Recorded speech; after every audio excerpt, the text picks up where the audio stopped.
If you're watching from a recording or if you're watching live, hello, welcome to you all. Just gonna give a sec for people. And yeah, while we're waiting, so today the topics for you guys as either founders, entrepreneurs, or running your own business, you're on your own mission, you have something that's some sort of a movement that you want to help people with, your community, your loved ones, or your customers.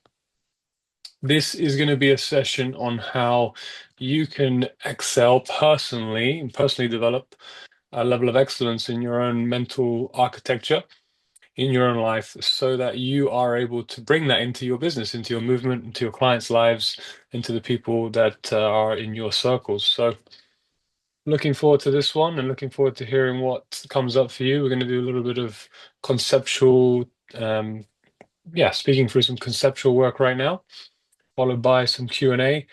And if there is time, we will do live coaching. So, obviously, one of the first topics today is about using the difficulties in your lives as catalysts for growth. So, this is a really important one because for me, the reason how I was able to start what I'm doing now, traveling the world, helping families, parents, kids with high level dreams, those that have global aspirations on a huge scale, was that I was able to see trials and tribulations or circumstances in my own life as catalysts for what my strengths might be.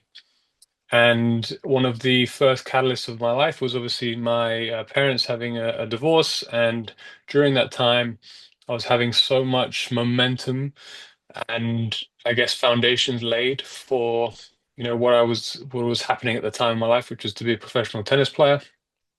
And obviously, with the foundations changing from underneath me as a child, that kind of realigned me, redirected me, and obviously it shifted the momentum a little bit and caused me to, review what is really going on here. As I was introduced to, relationship dynamics, I was introduced to environmental changes and what makes up an elite environment, what has to be in place, what can't be in place for a child or a person to actually grow into their strengths and their gifts so that they can, do what they felt like they were meant to do in this life. So, that happened when I was 12 years old. And what was going on as a result of that was I was able to use it as a catalyst.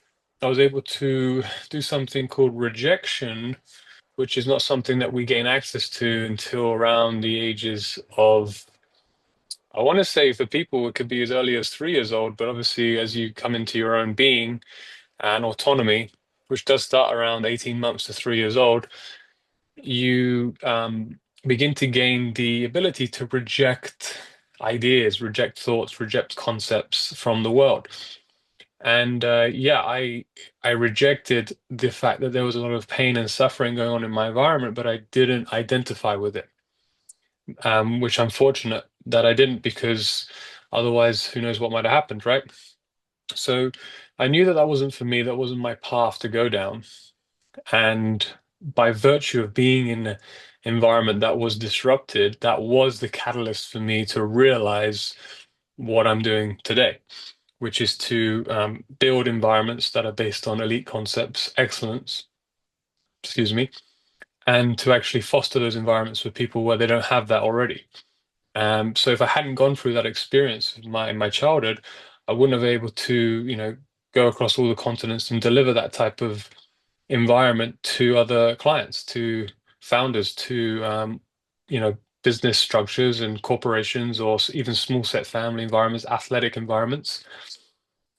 And so that is how the first topic comes into play today, which is using the difficulties in your life as catalysts for growth, which just starts with asking ourselves a few questions, right? Which is about, how can this be for me rather than it happening to me?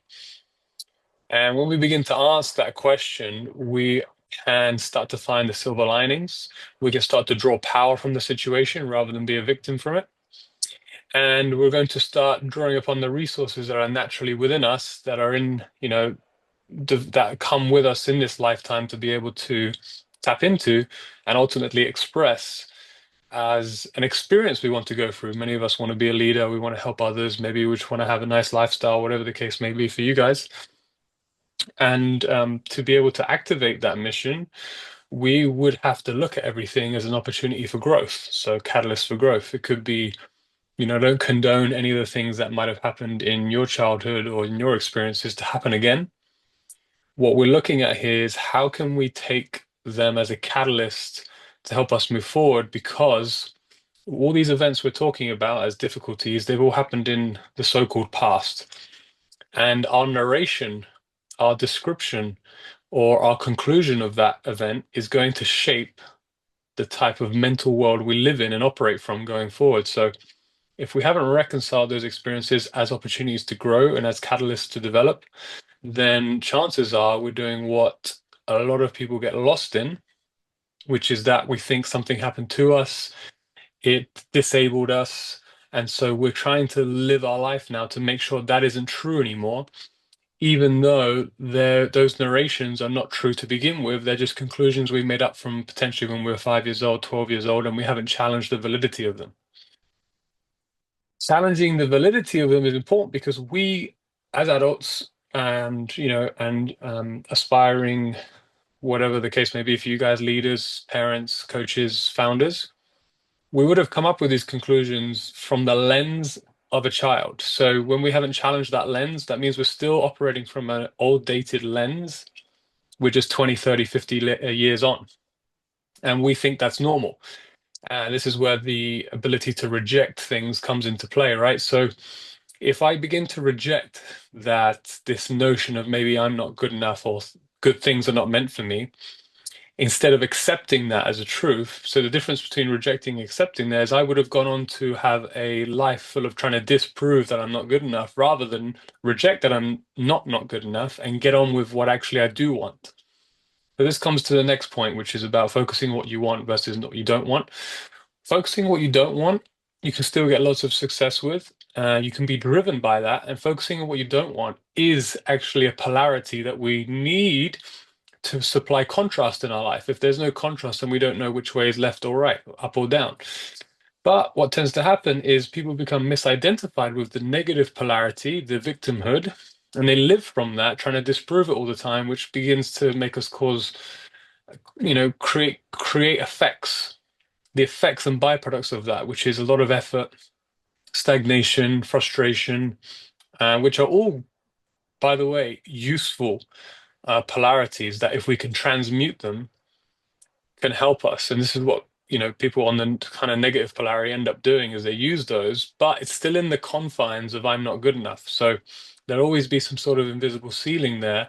And then people will wonder why it causes potentially injuries or multiple setbacks as a pattern, or they can't break out of patterns, right? Because the operating system they're performing from or living from is the lie that they're not good enough. So it's become a misidentification versus to not entertain that and challenge the validity of, what happened to you when you're younger. Does it really mean that you're not good, or that you're a bad human being, or that you're worthless? No, it doesn't mean that, but that's what we interpreted it as when we were younger. So this is the difference between, one of the next chapters is relative experiences versus absolute truth, which we can just touch on quickly, right? So when I was becoming on the road to becoming a professional tennis player, I was doing so under some false beliefs that I did not have access to money because of my family's financial situation. Because I accepted that as a truth unbeknowingly, I made it a reality. So everywhere I looked, I would find no money, no opportunities for money.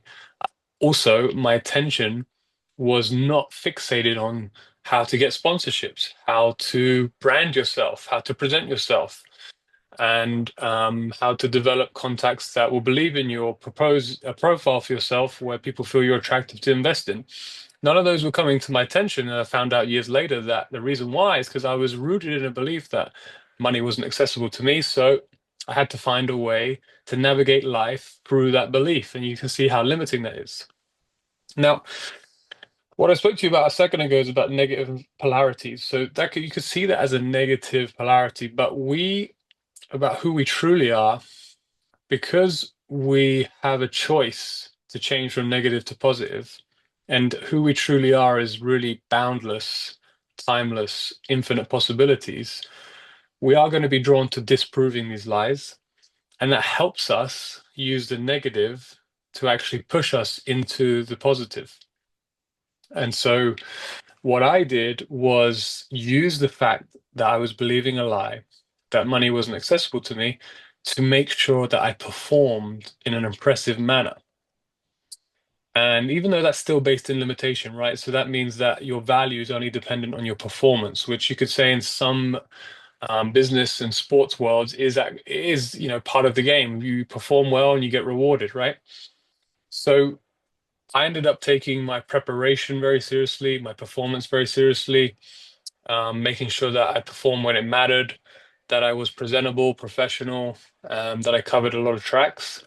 And obviously, I found a way for that to work. I ended up working with, and still to this day, Grand Slam champions in tennis, former world number ones, junior world number ones, developing talent all the way through to the pros. And in the entrepreneurial world, helping entrepreneurs turn into founders, or at the corporate level, doing talks and workshops for people on how to take control of their mental faculties so that they can excel beyond their patterns.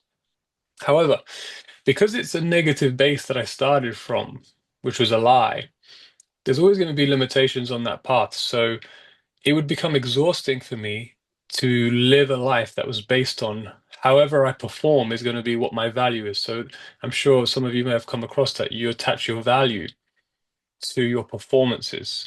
So what happens when you don't perform well? Well, that means that your world could come crashing down. You don't get, the validation, you don't get the responses you want. And what does that mean? And by the way, that's fine, but what do you make that mean in the world of I'm not good enough? It's stressful and it can get you down. Instead of it being feedback, you actually take it personally because it reinforces something you believe about yourself and insecurity. And then it takes you longer to recover, to pivot, to move forward. And even if it doesn't, you're still always being driven by this kind of fear, which again is fine if you're able to use that as a compass for what the truth is about who you are, right? It's kind of like a little sliding scale to just be like, thanks for bringing that to my attention that I think I'm not good enough. Now I know where to focus, which is that I am good, obviously, and how can I perform from that place and use everything as feedback? So there's two total different worlds there. So that's the power of mental world that we believe that we live from. And and our coaching here, if you end up joining our system, which is where we do system, we put you into an aligned system, and then we do coaching to remove those blocks and then hold you accountable to the steps to follow through, so that you can evolve and refine those steps to be more accurately designed for what you're after or what you're kind of searching to experience. Then you will get to the root cause of kind of all of the undesirable results that are in your life, either financial, even performance-wise or relationship-wise. So this is quite a powerful experience when you discover those root causes that are at the primary cause, basically, of what's going on. Instead of addressing kind of the superficial results where they produce maybe a lot of insecurity, a lot of lack-based mindsets, lack-based concepts, where we think we have to disprove all these things about who we potentially are, which is not true. We just have to align ourselves with the true nature of who we are and perform from there, because then we'll produce more results that are aligned from that primary cause of being good, of being great, being a good person, being capable, all of the things that are good about us, right? So that's one example from my own life and from, I guess, a few concepts, a few case studies from brief case studies from my clients about using difficulties as catalysts for growth. And you'll find behind every professional, elite athlete, performer, they've used their difficult moments for catalysts to growth. However, it can only get you to a certain point, as I experienced in my life, when if you keep operating from a negative concept about yourself, then when you want to break through to a new level that you've not achieved before, operating from that negative concept won't take you there. It can only take you so far, because the next level is going to require that you embody a different type of energy, a different type of knowing, confidence. You're not trying to disprove lies, because that takes resources, and it actually takes the most amount of energy from your nervous system to keep disproving lies, because obviously lies are lies. They don't exist other than when you focus on them. And to keep that up, whilst trying to do your goal, it's not the most efficient way to go. And we see this with professionals, right? When I was working with some junior athletes in Asia and Taiwan, that was revealed to me that one of my players had a belief that, and this might relate to you in your life, and somehow you can take the story away for you, a belief that when they start their performances or when they get out there to start their performance, that they're nervous and they play their worst. So, quite a normal belief to attribute ourselves to. However, it wasn't very empowering, and also it wasn't absolutely true. So this is the concept about relative experience and absolute truth. Relative experience is going to be what you're genuinely experiencing as a reality based on the foundations of your mindset. So if the foundation of your mindset is that you get nervous and you play your worst at the start, then that's going to be your reality. And we honor that. We want to understand that if we'd gone through your childhood, if we'd gone through your upbringing, and if we had all the teachings that we had, role models that we had in your life, then we would probably, not probably, we would think the same. And so we want to meet people with a lot of compassion there. However, we don't want to let them hang out there in the lie. And so what I did with this player is, we had a great rapport. So, I could say things and they would take it on kind of face value. And I said, okay, so you think you're nervous at the start of the match and you play your worst. I said, no, you're actually very relaxed at the start and you play your best, right? And obviously this was a junior athlete, so they looked up to me as some sort of role model mentor. We had a great relationship, and they were like, "Ah, yes, you're right." Okay, so I mean, that's how much it could take to literally drop a belief, is that you entertain the opposite. And when it's said with some assertiveness, kind of like effortless, blasé, just like assumptiveness, we can actually program ourselves at the subconscious level to perform from that place because we're doing that anyway. We are doing that anyway. When we say that we're nervous and we're going to perform our worst at the start, we've said it so confidently, so assertively, that our body takes it on as a truth, and then we manifest the feelings to be able to perform to that level. Now, how amazing is that? There's a system in our bodies and our minds and our brains that allows us to just perform to the level of what we insert into us and declare as true. So this is the power of what we can do. And obviously, by the way, when he started that match, he played his best start of match that he'd ever started with. I think he went up like 3-1 he was a tennis athlete, went up 3-1, which he'd never done before. He'd always start losing. And he was very competitive in that set, with the most competitive I've ever seen him. And then a week later, he went on to get his first world ranking point, which he hadn't done. He'd been trying to do for 2 years, and we did it in 3 months. So that's the power of, not to say those 2 years weren't valuable, but it brought him to that point where, we potentially had enough, or someone had to call out the things that we were talking about ourselves, believing about ourselves that weren't actually true, but we'd bought into being true. So this is why coaching and mentors and having a community of people that want the best for you, and let you do it on your own terms, like free will, and just invite you to other concepts, not force, not push down your throat, but more act as a demonstration. They're able to pick up on this and actually practice that for themselves. So this is the power of, this level of work if you ever get to entertain it. So how are we doing on that first concept, right? So that was about turning difficulties into catalysts for growth. And last point on that, right, is that everything is being used as a catalyst for growth as soon as we choose it to be. So everything is, and it will be used as a catalyst for growth as soon as we choose it to be. And I'm sure if most of you listen to this, then you already are using your experiences as means to help you grow, evolve, and align yourself with, your truer nature, the things that you actually want to experience in life, rather than the things you're trying to avoid. Which leads me to a second point, which is about avoidance and acceptance, or control and acceptance, the two differences.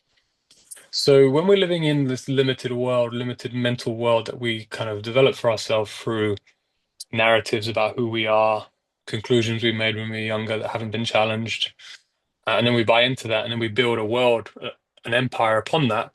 Obviously, the foundations are made upon limitations. So It's always going to, all our results are going to bring us back to that. We might even have great results, but our conditioning makes us feel like it's not enough, which totally ruins our momentum, contradicts the things that we're going after, and it becomes our obstacles, becomes our roadblocks. Our own mental conditioning becomes our obstacles. And because it's invisible, it's a little bit tricky for some people to see where they're coming from, and they start to blame circumstances, they start to blame people, luck. They start to become resentful for other people having developments that they go past their own development rate. They start to compare. They start to get afraid. So all of these kind of byproducts of living from this way, very dangerous, right? So what's the answer if we do live in that world, and you're totally convinced you live in that world of limitation? Is obviously you try to control as many things as possible in your life, right? Now, there's only, we have a lot of power, we have a lot of control, but in this type of control based on limitation, we go to the extreme where if something doesn't get controlled exactly how we want it to be, we start to panic a little bit and avoid potentially that thing about ourselves that we believe getting out into the open. And then we go into a state of avoidance, which doesn't get to us our goal. It just has us avoid what we don't want to be true. And this could be the case for, as a founder, as an entrepreneur, about being seen on social media or posting your rates or websites or whatever you want to do to expand, increase your income revenue for your chosen experiences in life.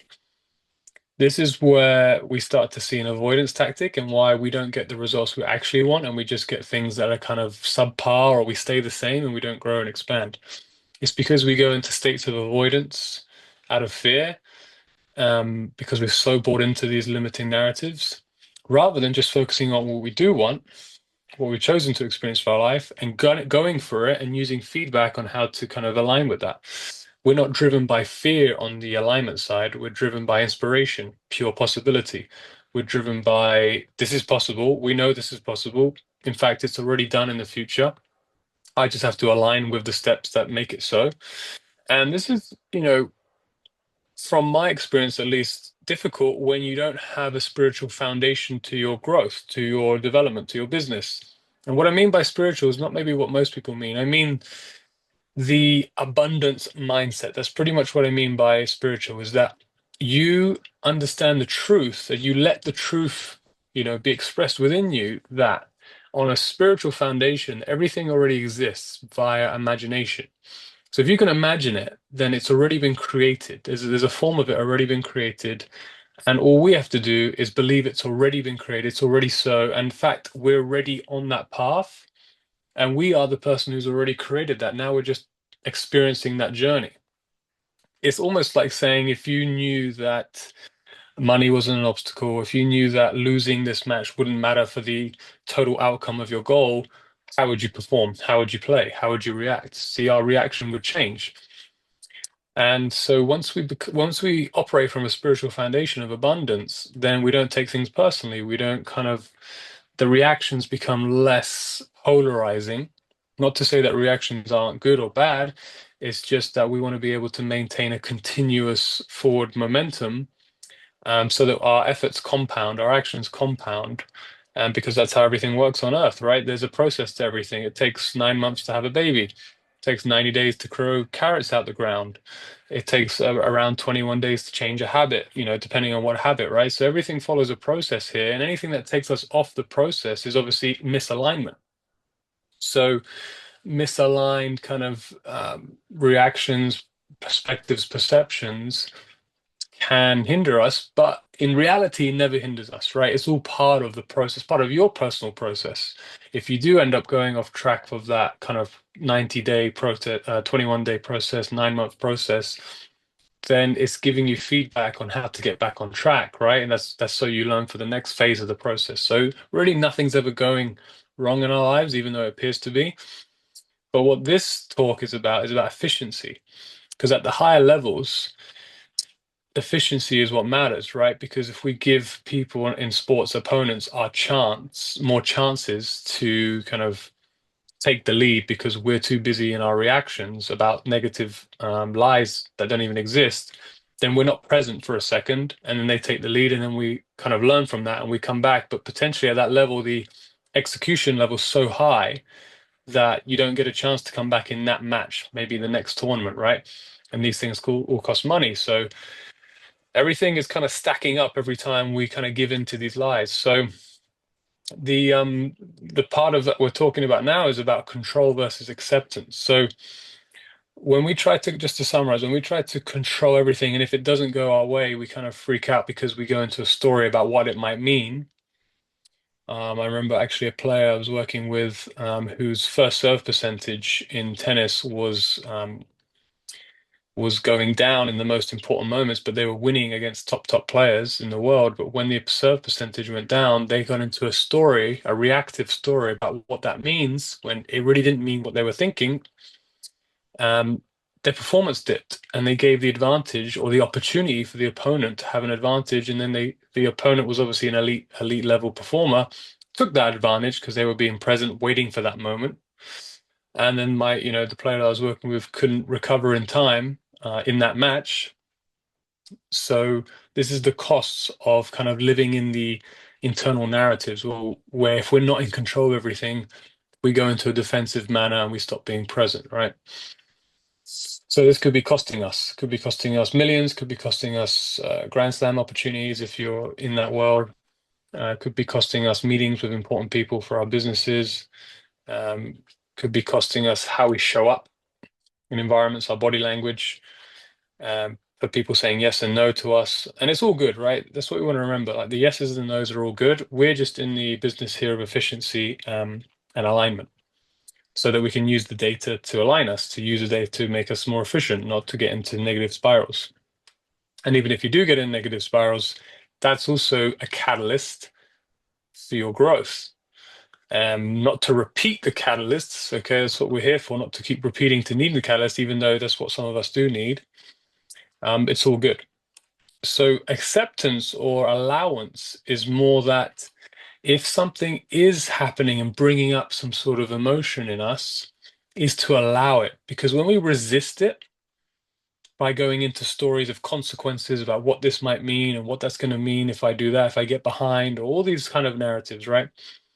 Is instead of actually experiencing the narratives or the energy, because emotions and thoughts and feelings are all kind of attached, right? When you think of a narrative, it causes also an emotion to be felt or a feeling, and it just reproduces that, right? So there's going to be some sort of perception you have about what's going on.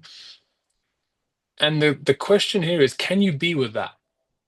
So if someone does say no to a proposition to you, can you just experience the no, whatever that means to you? Can you be with this without running away, without trying to cover it up, without trying to go into a story about what this means? Can you just feel it in your body? Because that is going to be the absence of resistance. Resisting everything that might be going on in the result is basically going to perpetuate how long you keep getting those types of results. Because if I could use an example, right? If I'm not accepting of my current situation, I'm resisting it, then I'm just trying to figure out ways to keep resisting it. I'm not actually trying to live and accept what the feedback is so I can actually graduate and move on. I just keep resisting the evidence. And obviously, I'm sure we know friends, family, clients that we know are doing this unconsciously, whereas there's no blame, shame, or guilt attached, right? But it's just an awareness raiser to yeah, I guess awareness raiser to be aware of that we don't have to resist. And actually, the second we stop resisting is the second we start experiencing the data and the feedback, and then we actually get the answer to how to progress. And it could be live in that moment, and the result might change. Someone might say no, but you change your state of being to allow this, to accept it. And because of that, you're in a vibration to have another response that comes from value, from validation, worth. These are all your true nature qualities: abundance, joy, detachment, right? And so potentially, because you're in that vibe, in that state, well, not potentially, definitely, you can change the course of the next outcome because you're going to have access to different actions that are based in your state of being. Just remember that you're only going to have ideas, thoughts, feelings based in the state of being you're in. So if you know you're not in a good mood or you've got some sort of sensation resistance happening, and I would just take a step back Instead of making the next decision, I would regulate our state of being so that we can discern between what lie am I believing right now that has me resist what's going on, so that I can reconcile that live in the moment and go, that doesn't mean that. That's the mind speaking. That's not true. That's a reality, but it's not true. The truth is what? And you can declare the truth. This is happening for my good. What is this telling me about how I can move forward? What's the feedback here? And to affirm basically what we actually want to happen. So, yeah, more advanced concept here is before you go into any performance meeting proposition, you want to do it from a place of mental rehearsal of what you would choose to happen. So, mental rehearsal, we're all doing, by the way, unconsciously.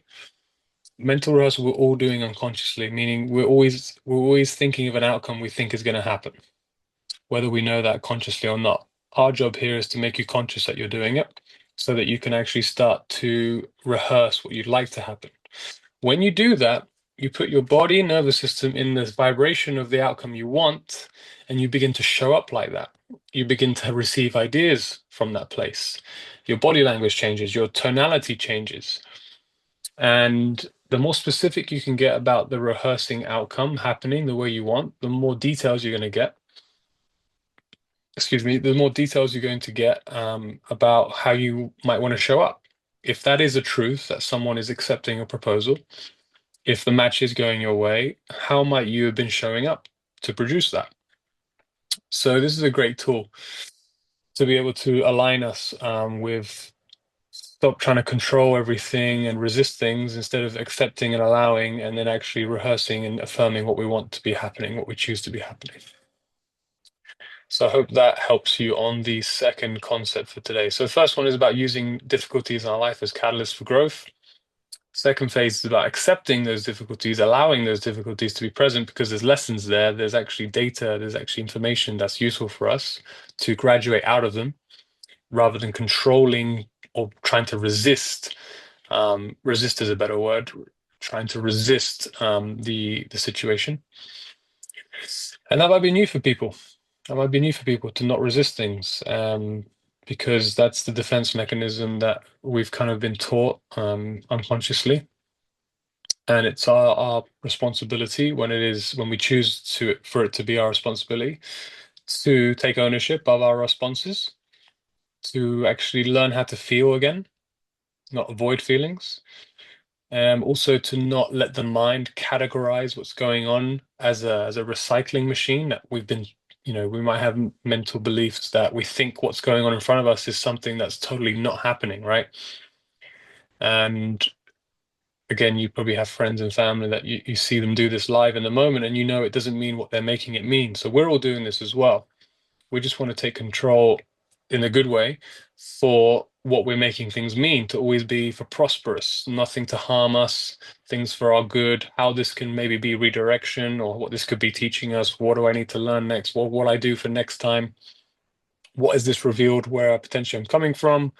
Or what's just the feedback? Is there a misalignment there? Is this just not the right fit for me? Am I going for things that are not the right fit for me, which is a byproduct of believing that you're not good enough, right?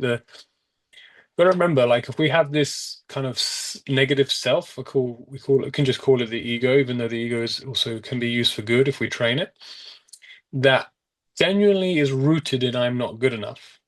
Then by virtue of those laws, which are lies, by the way, but to the ego, it's a law.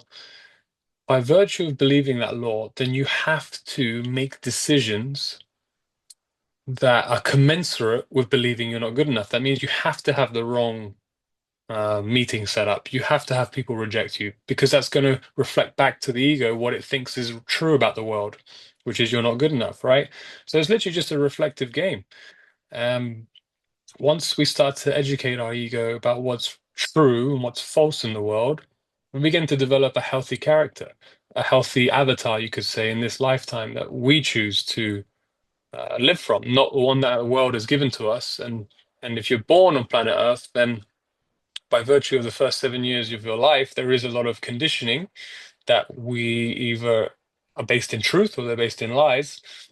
And obviously, as we grow, we start to realize that the lies are making us feel bad about ourselves and making things feel effortful, stressful, disease, injuries, right? and we realize this can't be life, right? This can't be how things are supposed to be. And you start to realize, okay, my mental foundations are what been causing this. There's a great quote from Neville Goddard, which says, the chief delusion of human beings is that there are causes in their life other than their own state of being. So in layman terms, short terms, what he's saying is that we've become misidentified with results in our life being something to do with some other external mystery, rather than actually looking at where we're causing them and making a connection from our foundational beliefs and mindset about where that's actually causing us to show up in a certain way, which can be tricky work if you haven't got a guide to do it. But the goal of, particularly our coaching is to get you to coach yourself, because we need to be making live moment to moment decisions and choices. And you're the one who knows yourself the best, and you're going to be the one who can make the quickest decision then and there without calling someone all the time or not having to have someone always with you.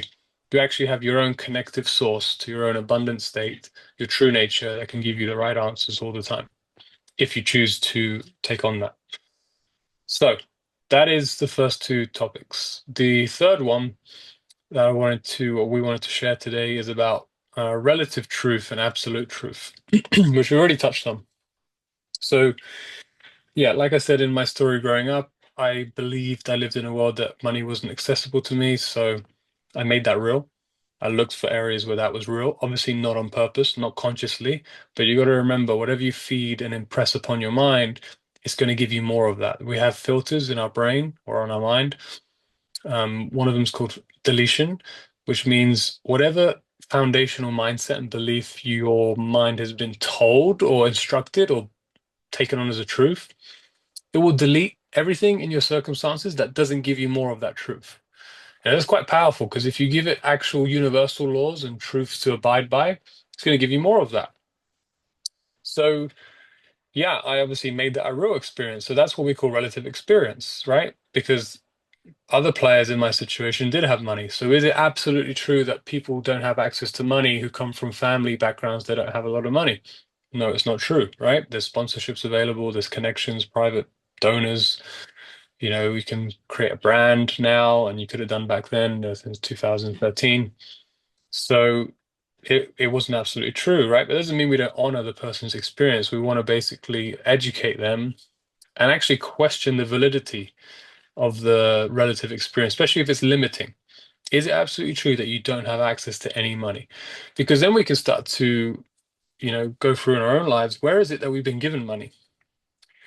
Because the mind, if it's got a misidentified state, if it's not based in universal law, meaning that life is prosperous and you can have basically whatever you put your mind to, you could say, the old saying is, if it's not based in that and it's based in negation to that, like the lie is that you don't have access to anything, a lack-based mindset, then it is ordered and instructed to take you on that path as an experience, so that you may know that that's not real, that's not giving you energy, that's taking energy from you. You get put on that path so that you can discover the truth, which is that you have access, you have abundance, you are actually abundance. Abundance follows you. That's why you won't, those people that think they don't have access to opportunities, notice how they're not talking about how much opportunities they've been given. Because if their foundational mindset was set to abundance, like, oh, look how much opportunities I've been given, look what I've been given so far, I keep getting given things, right? Then if it's not set on that, they're always going to be set on what they're not getting, which perpetuates that. And so there could be opportunities right under their nose, performers, entrepreneurs, leaders, that they literally cannot see, and is being deleted from their experience as part of the mind's filter system. And it will go right past them, and they'll never see it until they change the foundation of their mindset, the perception and perspectives that it's operating from. The second filter is called generalization. Actually, it's called distortion first. So what happens is distortions happen based on our foundational mindset. So if we're not aligned with who we truly are, which is abundance, love, prosperity, opportunity, you know, If we're not aligned with that, then we're aligned with the opposite, which is to do with lack, not possible, probabilities. And so, again, our mind's going to distort our experiences to match our mindset. Bob Proctor had a great quote, which is to say that about what is a mindset. And he said, to when you set a goal, you've got to set the goal, see it as already happening and feeling it as already have happened. That's called a mindset. You set your mind onto a certain frequency. So that's what he was describing about what a mindset is. When your mind has been set, now it's just going to follow the cascade, kind of the systems. That's the original thought. You set your mind to something, and now your nervous system has to follow it. Now all the procedures have to follow by law what you've put into it, even if it's not good for you, right? And because of your true nature is good, inherently good, it allows for you to go down these kind of, you could say, negatively oriented experiences, just so you can experience that and know that it's not true and turn a corner and pivot if you do choose to pivot. If you don't choose to pivot, then you still can have success in life, but it might come with everything it comes with about negativity, right? You might get injured a lot. You might not have your relationships with you. Your values might not be met. You might get all the money you need, but you don't have people to share it with. This is what normally happens down the negative path. You can still get what you want, but at the cost of believing the lies that it comes with. And there's no right or wrong, by the way. This is, you can go as far as you want with either side, the positive or the negative.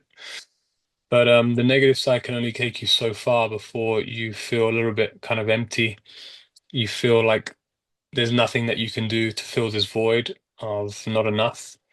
And eventually people are invited to turn to the truth of who they are, which is how much abundance and power and support they do have. And so their mindset can be fixated on that and performing from that. So yeah, that was a little bit of digression towards from relative experience and absolute truth. So absolute truth would be what is true for all, so that you're going to find that there's not a lot of relative truth. So we could say that, is it true, absolutely true, that you need to have a degree to be successful in life? Some people, to be a lawyer, they have to go through those experiences, but is it true for everyone on the whole? It's not. So it's a relative experience, it's a relative truth.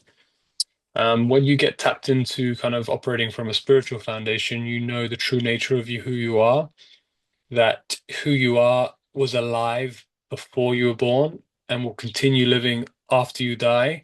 This is a transitory period you're in as this lifetime, and you can figure out why you're here, what your purpose is. But as a kind of planet ecosystem, as a society, you could say, or as a population as whole, this is quite advanced concepts, by the way, which is that people on Earth, for the most part, are here to transition from if you know the chakra system, the third level to the fourth level. So the third level is your solar plexus, which is about confidence, self-worth, value, willpower, discipline, determination. When this is out of balance, we can go into kind of insecurity, trying to get things because we feel like we're inferior. Validated love, conditional love, if this is out of balance, right? So one of the journeys for us to transition here is to obviously balance that out, realize our true nature is validated already. Everybody on earth has the same value, even though that doesn't look like it is the case when we have man-made things like money and status and everything. But those are all there for people to go through their own lessons and growth to be able to transition to the fourth level, which is the heart-based chakra, which is unconditional love, understanding. So as we go deeper into these concepts now, love has many connotations, right? It's just one word, but consideration could be love, acknowledgement, kindness, um, you know, um, being thoughtful. So love has a lot of connotations, but understanding is one of the biggest ones. Also, forgiveness could be in there as well. Um, As a general statement, for people that are kind of stuck in level three about this whole negative sense of self of who they are, can't transition to their heart basically being unconditionally loving and having their mindset on understanding others rather than judging others, they get stuck on judgment. They judge themselves about who they are. And so, because of where they're operating from, they only see and perceive circumstances as reflecting that back. They only see the negative and they see the worst in people. They anticipate the worst case scenarios. So, they're in a state of fear a lot, which is fictitious events appearing real. That's what fear means. And so they can't transition into kind of heart-based performance, heart-based leadership, which is where they understand where people come from. Doesn't mean they're going to hang out with those people, but they can at least show compassion. And why is that important? Because wherever you're thinking about something, it's just for you to experience. It's not for them.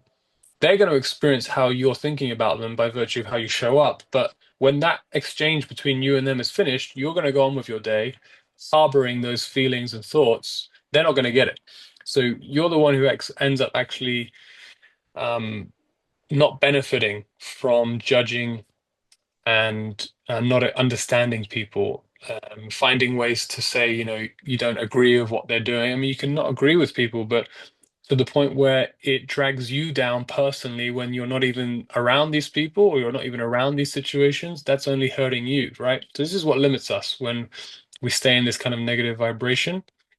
It limits the access we have to opportunities. So yeah, absolute truth. We're kind of shifting from a third level to fourth level, becoming more unconditional, doing things, living a life that's not based on other people's validation, other people's acceptance of us. We're doing it because we accept it. We would love that to be an experience in our life, and we validate it.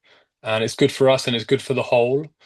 And so whether people like it or not is not a derogative, but if people do end up liking it, great, cool. Maybe we can be friends, maybe we can collaborate together. But if not, we don't take it as something that taken away from our worth or value. And that's the stage where most people are at here. So, you could apply that to anything, right? So if you're a performer and nobody's clapping for you or nobody's supporting you, if your reason for doing things is based on people validating you, then you're going to find it hard to continue in the journey and actually fulfill upon your goals. And because there's going to be times where people don't support or people don't agree, but why are you doing it? You're doing it because you love it as a lifestyle, you love it as an experience, you want this for yourself, right? So the people that get on board are the people that get on board. The people that don't are the people that don't, right? As an entrepreneur or as a businesswoman or a businessman, you're going to have ideas that just don't align with people. And if you take that misalignment from others to mean that what you're doing is not worth it, or you don't go into refine, just keep evolving, refining your own idea, and you give too much attention to people rejecting you, you feel rejected, then again, that's going to make you doubt yourself, going to doubt your idea. So it becomes dirty. The idea becomes contaminated. Your experience of what you originally chose for yourself to go on gets tainted. And it becomes more in how can I get approval rather than how can I do this just because I love this experience and it's good for me and it's good for a lot of people. So yeah, that can be applied to so many different areas, right? So relative truth versus absolute truth. We want to honor the relative experiences we're going through. We want to challenge the validity of the limiting experiences we feel like we're going through, use them as catalysts for growth to challenge, is this actually true what I'm experiencing in terms of is this absolutely true? Is this always going to be this way? Is this true about me? Or am I buying into some sort of limitation here? And often we are buying into some sort of limitation. So if it is true that it's a limit, where does that exist? If it's not true inherently that I'm bad or I'm not accepted or I'm not loved, if that's not true, where does that exist? And the answer is it exists in the mind, right? You are the awareness behind the mind. The mind is a conditional program. That's all it is. So it's obviously been conditioned to believe that you're not good enough. But if you know it's in the mind, it's not anything real, and it's made up of thoughts and words that you give attention to being real, keep perpetuating, then all you do is take your mind off it and you refocus on what you choose to be true. You choose something to be true. I choose to be the experience of value. I choose to have the experience of love. I know, I choose to be loved um, by myself, to be accept myself, right? And I am accepted. You can even keep going down further line. I am accepted. And I am love. All the things that you choose for yourself, right? These are your true nature values. So you question the validity, and then you discover that it's just in the mind because you've chosen it and focused on it. And it normally comes from a memory. Something happened where we concluded this is who I am and this is what I'm here for, which is normally based in limitation and lie, unless it's something inspirational, of course, and you know that's your true nature and it benefits everyone. And then if it's a lie, if it's not true, where does it exist? It exists in the mind. Okay, so if it exists in the mind, I can just change what gets put in the mind, right? Because I'm the author of my mind. I'm the one who gets to say what gets in there, what gets expressed. So then it becomes an exploration game. You now want to explore living from a new experience. I call it an unfamiliar world, or we call it unfamiliar world to you, because your mind's not familiar with these concepts about being loved, being accepted, that you can make it, that you already had made it, that you already are loved, you already are accepted. So that takes practice, that takes repetition, that takes programming and changing your perception, changing what you're making mean, looking out for your reactions where you used to make things mean something negative, and then rewiring that, catching yourself in the moment, writing down, journaling all the ways that you kind of typically respond to things happening and reversing it for the truth that you've chosen to be true, that you desire to be true, based in your true nature. And then all of a sudden you start reprogramming your mind. You start actually changing the meaning you're giving to things, which then programs your body to respond that way as well. Changes your responses. All of a sudden, you're showing up as a new character, a new avatar that you're playing in your lifetime, which is more aligned with your true nature, boundless nature, the one that you can have pure choice. That's you, pure choice. You want to be, obviously, for the most of you that are listening to this, you're probably positively orientated. You would like to experience positive things, inspirational, purposeful, meaningful. You want to help yourself experience these things, or you want to serve others. And to serve others, you realize that you've got to be in quite an available state. You've got to be in quite an optimal state yourself to be able to serve others efficiently. And also for people that you want to work with, they've got to pick up on that energy from you because they're looking for someone like you in that state. We're all very intuitive beings, if you believe that, if you choose to believe that, and we can pick up on people's vibes as soon as they walk through the room, as soon as they are walking down the street. We are kind of attracted to these vibes, or we're kind of rejected by these vibes, right? So you can start to tap into that a little bit and experience what is that unfamiliar world I want to get familiar with. So this is a process we take people through, right? There's a system, and the system really is about natural law, universal law. There's only one law, the law of one. I'm sure you've heard of it. Unity, conscious, love. There's lots of kind of like derogatives that come with that, like the law of attraction. You've surely heard of the law of resonance, but all means kind of one thing. And so this is a system that we invite people in to align with, because when we align with that truth, then we get matched with that energy, and those energies are more kind of based in ease, inspiration, the things that our true nature would like to experience. But however, we've got to honor the fact that contrast exists in our life to help us know who we truly are. If we didn't know who we're not, then we wouldn't have a compass. We wouldn't know what we truly are. So light and dark, up and down, right? So contrast exists for different purposes than we've been making it mean. Not to make us mean that we're bad, things aren't going to work out. It's just to help us know which direction to go in. So while we have universal law, it doesn't mean everything's all sunshine and rainbows, which it is if you choose it to see like that. But there's going to be some human experiences along the way that help us by helping us feel the contrast of what we're trying to achieve to point us in the right direction. When our mind goes into negative stories, that's contrast. That's there to help you. That's almost called your adversary, your opponent, can be your mind sometimes. But when the mind goes there, if you practice this level of consciousness, you're able to go, thank you for bringing that to my attention. You might have been thinking, I don't feel worthy. I don't feel ready. You could be like, thank you for bringing that to my attention, because you're the thing behind the mind, you're the awareness. Thank you for bringing that to my awareness. Now I know which way to go. I need to focus on feeling ready.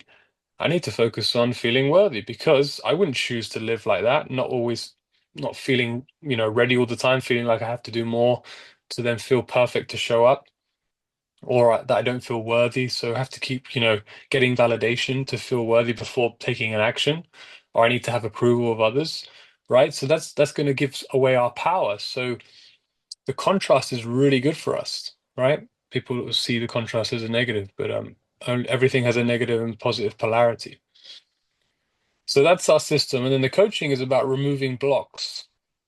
By virtue of having a mind that can be influenced, and the fact that our first 7 years or longer, we didn't have the ability to reject ideas, then we've got a lot of ideas and concepts inside of our mind that aren't actually true. They're just from observing the nature of our families, environments, our upbringing. So there's a lot of cleaning to do there, which manifests as blocks, potentially blocking in trusting others, in blocks in believing in ourselves, that are believing that we're capable, blocks in having unconditional love, understanding others so that we don't get caught up in our own drama of judging others, which only hurts us. Blocks in communication, being able to speak our truth, being able to speak without needing acceptance or feeling rejected, or speaking so that we're just able to share things from a win-win situation. And then that goes into blocks into our imagination, what we're able to visualize, what we're not able to visualize, what we see is possible, what we see is not possible, right? And then that goes into blocks in terms of our intuition, how powerful we feel we are, that we feel that we have the answers to everything deep down. If we can tap into our intuition, how blocked we feel from our intuition. So we've got all these blocks, and you go through the whole chakra system from 1 to 8.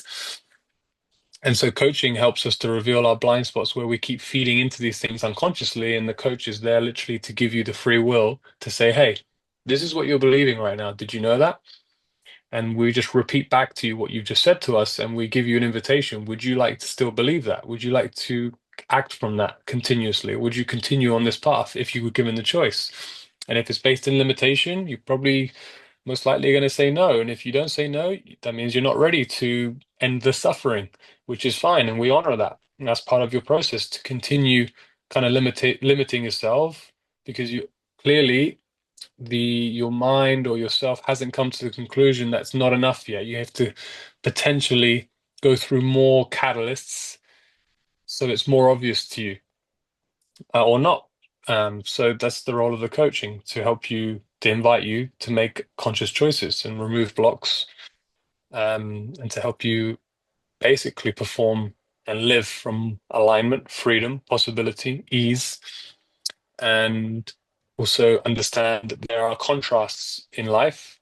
That's part of the game, and using those contrasts for a positive polarity. What else? So the third part of our system is the accountability, right? So after you've gone through the system and the coaching, there are obviously follow-up steps. There are actionable steps, achievable steps that are really easy, like a 3-year-old could do at your level. Whatever your level is, we're going to make it as basic as possible so that it's impossible not to achieve. And then obviously refine those steps, evolve them, because the steps that you come up with might not mean the same thing after a week or so. You might have had a new revelation. Equally, on the other side, there's going to be some contrast of what's stopping you doing those steps. And that contrast is helping you to see, thanks for bringing that to my attention. This has been stopping me. Now I can address that. Now I can actually focus on what I really want to be doing in there. Instead of focusing on what's stopping me, I want to focus what's on enabling me. So that's the accountability. So you've got three-part system there. And this is all part of our mastermind, and that we're doing a little community cohort of people that want to go on this journey together, which I'm leading. And there's 2 sessions a month for 90 days. So it's like a 90-day habit program. And they're live. I speak there. We go and do the same thing we're doing today, but with Q&A and live coaching. So you also get an opportunity to be coached one-on-one. You go through the system, accountability, follow-up, summaries, but also you don't have to be present for any of the sessions because they're all recorded.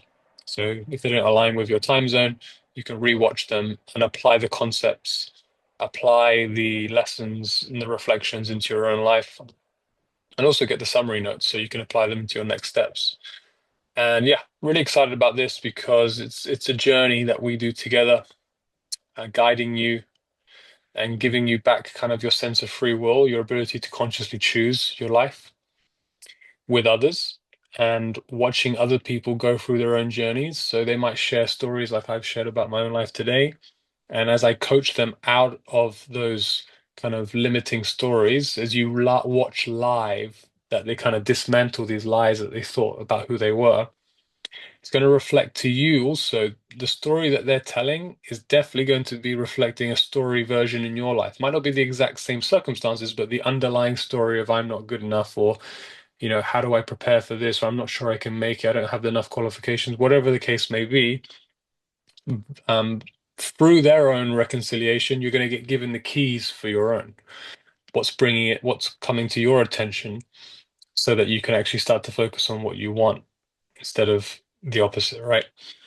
That's the most powerful part, I think, of this, which is people being vulnerable, taking the lessons from everyone's journey, applying it to where that we feel that's right in our own life.